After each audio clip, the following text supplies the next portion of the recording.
तो नमस्कार दोस्तों, बहुत बहुत स्वागत है आपका अपने चैनल अशोम ज्ञान पर। आज हम पढ़ने वाले हैं क्लास 12 की पॉलिटिकल साइंस का चैप्टर 4 दक्षिण एशिया और समकालीन विश्व।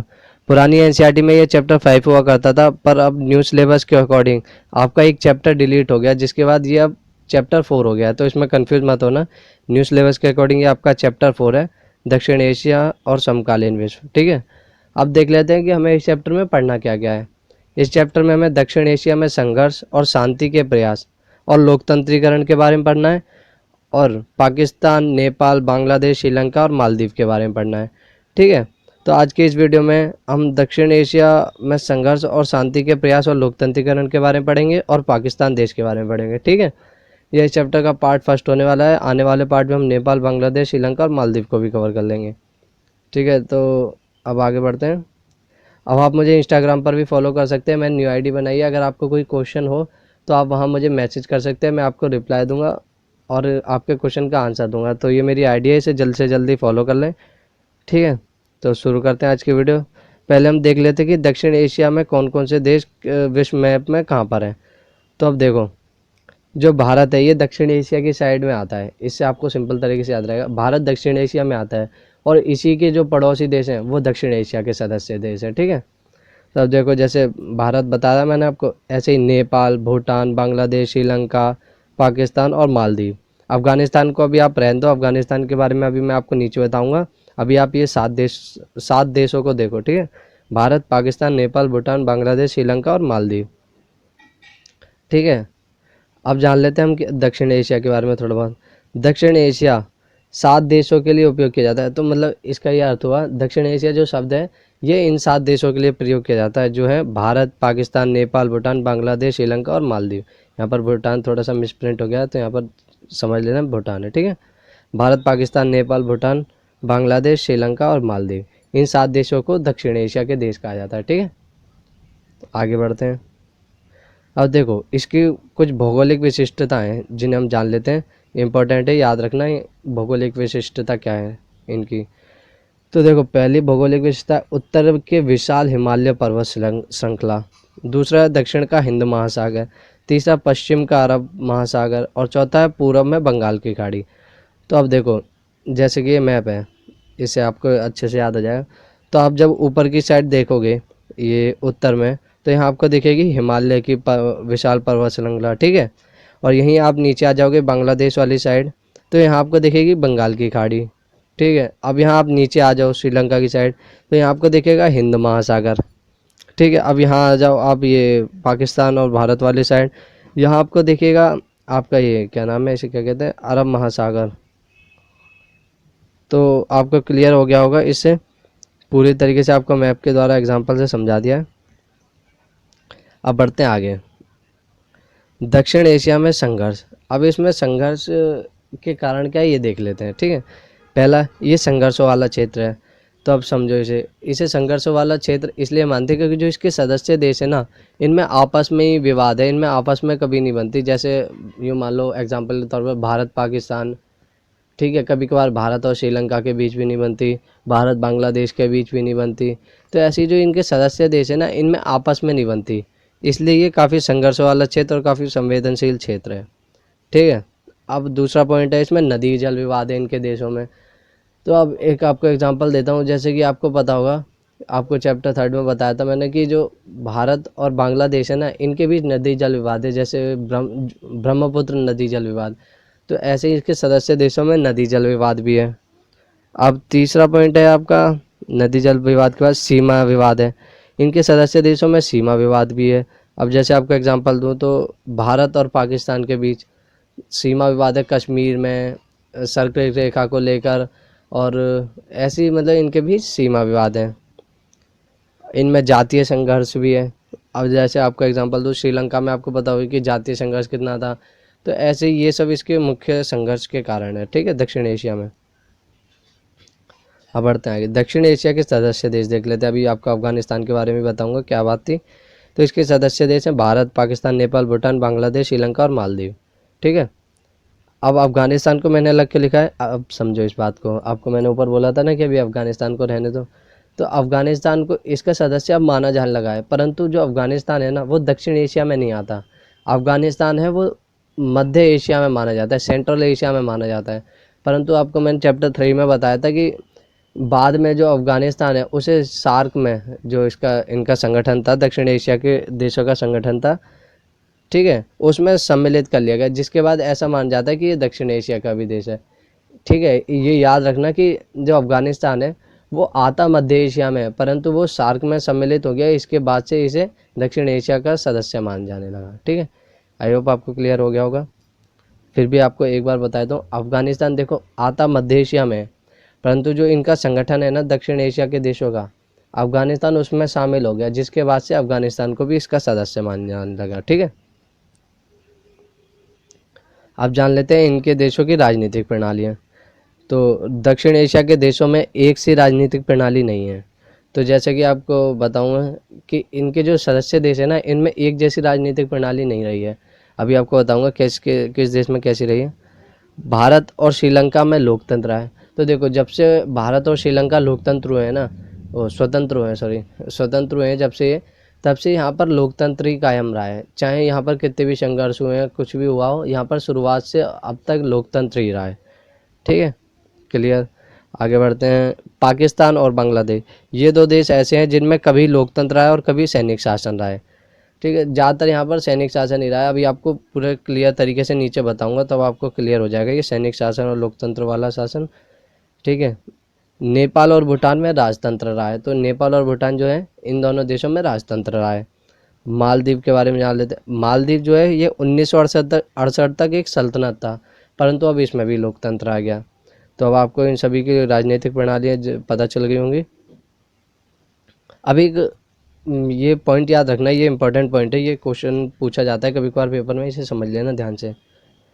दक्षिण एशिया के लोकतंत्र के अनुभव से लोकतंत्र के बारे में प्रचलित यह भ्रम टूट गया कि लोकतंत्र से विश्व के धनी देशों में ही फल फूल सकता है। तो इसका अर्थ यह है कि जो पश्चिम के देश थे ना, वो यह समझते थे कि उन्होंने एक अफवाह फैला रखी थी, जिसमें वह कहते थे कि जो लोकतंत्र है वो सिर्फ विश्व के धनी देशों में ही फल फूल सकता है, वहीं पर वो सफल हो सकता है। परंतु जैसे भारत और श्रीलंका जैसे देश हैं, इन देशों ने इस बात को गलत साबित कर दिया कि ये लोकतंत्र जो है ये सिर्फ विश्व के बड़े बड़े देश या धनी देशों में ही फल फूल सकता है। ठीक है, आगे जान लेते हैं हम पाकिस्तान के बारे में। संविधान बनने के बाद पहली बार देश की बागडोर जनरल अयूब खान ने संभाली, लेकिन जनता में गुस्सा भड़कने के कारण उन्हें अपने पद को छोड़ना पड़ा। तब देखो, पाकिस्तान के बारे में पहले समझते हैं। तो जब से पाकिस्तान में संविधान बना था ना, उसके बाद पहली बार जो देश की बागडोर थी वो जनरल अयूब खान ने संभाली। मतलब जो जनरल अयूब खान थे वो पहली बार पीएम बने संविधान बनने के बाद। ठीक है, लेकिन जो जनता थी उनमें उसके खिलाफ गुस्सा उत्पन्न हो गया, गुस्सा काफ़ी ज़्यादा भड़कने लगा, जिसके कारण उन्हें अपना पद छोड़ना पड़ा, अपने पद को इस्तीफा देना पड़ा। ठीक है, फिर अगला पॉइंट, फिर जनरल याहिया खान ने बागडोर संभाली, इन्हीं के समय में बांग्लादेश संकट हुआ। तो देखो, जब जनरल अयूब खान ने अपनी वो पद को छोड़ा ना, उसके बाद जनरल याहिया खान, उन्होंने देश की बागडोर संभाली। और जनरल याहिया खान के ही कार्यकाल में जो बांग्लादेश संकट हुआ था, जिसके कारण देश में इनकी काफ़ी ज़्यादा किरकिरी हुई और काफ़ी ज़्यादा इनके खिलाफ विरोध भी होने लगा, क्योंकि बांग्लादेश इनसे अलग एक स्वतंत्र देश बन गया ना, इनसे अलग होकर। तो इसके कारण जो देश में जनता थी वो इनके खिलाफ भड़कने लगी, गुस्सा होने लगी। ठीक है, इसके बाद पाकिस्तान की बागडोर 1972 से 77 तक जुल्फ़िकार अली भुट्टो ने संभाली। तो अब इसके बाद देखो क्या हुआ, जो 1972 से 77 थी, इसी समय ऐसा था जिसमें लोकतांत्रिक सरकार चली थी पाकिस्तान में, और एक और बार हुआ था ऐसे ही। तो जो ये था ना जुल्फ़िकार अली भुट्टो, इनके कार्यकाल में लोकतांत्रिक सरकार चलती रही 1972 से 77 तक। ठीक है, फिर जनरल जिया उल हक ने 1977 में इनकी सरकार गिरा दी। तो देखो, इन्हें अपना 5 साल का कार्यकाल तो पूरा कर लिया जुल्फ़िकार अली भुट्टो ने, पर इसके बाद जिया उल हक ने 1977 में इनकी सरकार भी गिरा दी।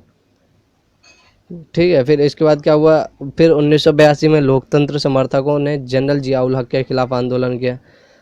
तो अब जब जनरल जिया उल हक ने 1977 में इनकी सरकार गिरा दी, उसके बाद 82 में जो लोकतंत्र समर्थक थे उन्होंने जनरल जियाउल के उल हक के खिलाफ आंदोलन किया और उनकी सरकार भी गिरा दी। मतलब उनके उसके बाद 1988 में बेनज़ीर भुट्टो के नेतृत्व में लोकतांत्रिक सरकार बनी रही। तो अब देखो, दो बार ऐसा हुआ जब लोकतांत्रिक सरकार सफल बनी रही पहले पाकिस्तान में। एक तो हुआ ये क्या थे 1972 से 77 तक जुल्फ़िकार अली भुट्टो, और दूसरी थी 1988 में बेनज़ीर भुट्टो। तो इन दोनों के नेतृत्व में सरकार ने कार्यकाल पूरा किया। ठीक है, अब अगला पॉइंट देख लेते हैं। 1999 में नवाज शरीफ को हटाकर परवेज़ मुशर्रफ आए। तो 1999 जब आपको याद होगा कि कारगिल युद्ध हुआ था, तब नवाज शरीफ को हटाकर परवेज़ मुशर्रफ सरकार में आ गए। तो इन सभी घटनाओं से आपको पता लग रहा हो कि पाकिस्तान में कितनी बार सैनिक शासन है। ज़्यादातर सैनिक शासन ही रहा है, सैनिक शासन बहुत ज़्यादा हावी रहा है। देखो, जैसे पहले इन जनरल अयूब खान ने संभाली बागडोर, जनरल याहिया खान ने उन्हें हटा दिया। फिर जुल्फ़िकार अली भुट्टो ने संभाली तो जनरल जियाउल हक ने उन्हें हटा दिया। फिर जनरल जियाउल हक को भी हटा दिया लोकतंत्र समर्थकों ने। फिर बेनज़ीर भुट्टो के नेतृत्व में सरकार बनी। फिर 1999 नवाज शरीफ को हटाकर परवेज़ मुशर्रफ आए। तो इससे ये पता लगता है कि पाकिस्तान में ज़्यादातर लोकतांत्रिक सरकार बहुत कम बार रही है, ज़्यादातर सैनिक शासन ही रहा है। तो इसलिए कहते हैं कि पाकिस्तान में कभी लोकतंत्र और कभी सैनिक शासन। ठीक है, अब देख लेते हैं पाकिस्तान में लोकतंत्र के स्थायी ना होने के कारण क्या है। अब जो पाकिस्तान में आपको इतना मैंने बताया कि स्थायी नहीं रही सरकार, तो अब इनके कारण क्या है ये जान लेते हैं। इसका पहला कारण है राजनीति में सेना का हस्तक्षेप। तो जो इनकी जो राजनीति है, इसमें सेना का काफ़ी ज़्यादा हस्तक्षेप रहता है। जैसे कि आपको मैंने बताया कि कितनी बार जो जनरल थे उन्होंने वो नेताओं को हटा दिया सरकार से। तो जो राजनीति में सेना का हस्तक्षेप है ना, पाकिस्तान में काफ़ी अधिक होता जा रहा है, और पहले के समय से ये काफ़ी ज़्यादा है हस्तक्षेप। तो ये एक बड़ा कारण है। दूसरा कारण है कट्टरपंथी धार्मिक नेताओं तथा भूस्वामियों का दबदबा। तो जहाँ यहाँ के कट्टरपंथी धार्मिक नेता है ना, और जो भूस्वामी है, इनका भी जो लोकतंत्र है उसमें काफ़ी ज़्यादा हस्तक्षेप रहता है, काफ़ी ज़्यादा दबदबा रहता है, इनकी बात ज़्यादा मानी जाती है इनकी राजनीति में। तो ये दो मुख्य कारण है जिनके कारण पाकिस्तान में लोकतांत्रिक सरकार स्थायी नहीं रह पाती ज़्यादा समय तक। अब देख लेते हैं भारत पाकिस्तान के बीच विवाद क्या क्या है। तो पहला विवाद है सीमा विवाद। तो जैसा कि आपको पता हो कि भारत पाकिस्तान में सीमा विवाद हमेशा चलता रहा है। जैसे कि कश्मीर मुद्दे को लेकर चलता रहा है, सर्किल रेखा विवाद है भारत और पाकिस्तान के बीच में। ठीक है, तो इन्हीं सब के कारण जो विवाद है वो काफ़ी बढ़ता जा रहा है, और यही एक मुख्य विवाद है, सीमा विवाद। ठीक है, दूसरा कश्मीर मुद्दा। तो जैसे कि आपको पता होगा कि पाकिस्तान कश्मीर में अलगाववाद को बढ़ावा देता रहता है, जिसके कारण भारत और पाकिस्तान के बीच विवाद काफ़ी बढ़ता जा रहा है, और ये विवाद कभी नहीं सुलझा 4 युद्ध होने के बाद भी। ठीक है, तीसरा पॉइंट है आतंकवाद को बढ़ावा देना। तो जो पाकिस्तान है आतंकवाद को काफ़ी ज़्यादा बढ़ावा देता है, जिसके कारण भारत और पाकिस्तान में विवाद का ये मुख्य कारण माना जाता है। ठीक है, और चौथा युद्ध। अब देख लेते हैं कि युद्ध कौन कौन से हो चुके हैं। तो एक तो 1965 में हुआ था, जिसमें पाकिस्तान ने आक्रमण किया था, पर भारतीय सेना ने उन्हें धूल चटाई थी और बुरी तरीके से हराया था। ठीक है, 1971 में भी बांग्लादेश संकट हुआ था, तब भी पाकिस्तान हारा था। 1999 में कारगिल युद्ध हुआ, तब भी पाकिस्तान हारा। तो तीनों जो युद्ध हुए उसमें भारत की जीत हुई। और एक और चौथा युद्ध था जो 1947-48 में हुआ था कश्मीर मुद्दे को लेकर, जिसमें भी भारत की जीत हुई थी, परंतु उस समय कुछ कश्मीर का हिस्सा हम हार गए थे, जिसके कारण जो आज भी जो विवाद का मुद्दा बना हुआ है। ठीक है, तो ये युद्ध हो चुके हैं। अब देख लेते हैं कि भारत पाकिस्तान के बीच समझौते कौन कौन से हो रखे हैं। तो पहला है सिंधु नदी जल संधि, जो 1960 में हुई थी और विश्व बैंक द्वारा कराई गई थी। तो 1960 में एक संधि हुई थी, सिंधु नदी जल बंटवारे की संधि, जो विश्व बैंक ने कराई थी, और ये संधि अभी तक कायम है इतने युद्ध होने के बाद भी। ठीक है, दूसरा है ताशकंद समझौता। तो ताशकंद समझौता अब आप ऐसे समझो, देखो 1965 में युद्ध हुआ, 1966 में ताशकंद समझौता हुआ। ठीक है, 1971 में बांग्लादेश संकट को लेकर युद्ध हुआ, और 1972 में शिमला समझौता हुआ। तो इससे आपको याद रहेगा। तो ये 3 मुख्य संधियाँ हुई हैं भारत और पाकिस्तान के बीच में। अब तो इसी के साथ ये पहला पार्ट का समाप्त होता है इस चैप्टर का। आने वाली वीडियो में आपको और भी ज़्यादा जानकारी के साथ नेपाल, बांग्लादेश, श्रीलंका और मालदीव के बारे में पढ़ाएंगे। तो बने रहे हमारे चैनल के साथ। और यदि आपको इस चैप्टर में कोई भी क्वेश्चन या डाउट रहा हो तो आप मुझे मेरी इंस्टाग्राम आईडी पर मैसेज कर सकते हैं, वहाँ मैं आपको रिप्लाई करूँगा। वीडियो अच्छी लगी हो तो चैनल को सब्सक्राइब कर लेना, वीडियो को लाइक कर देना और ज़्यादा से ज़्यादा शेयर करना और कमेंट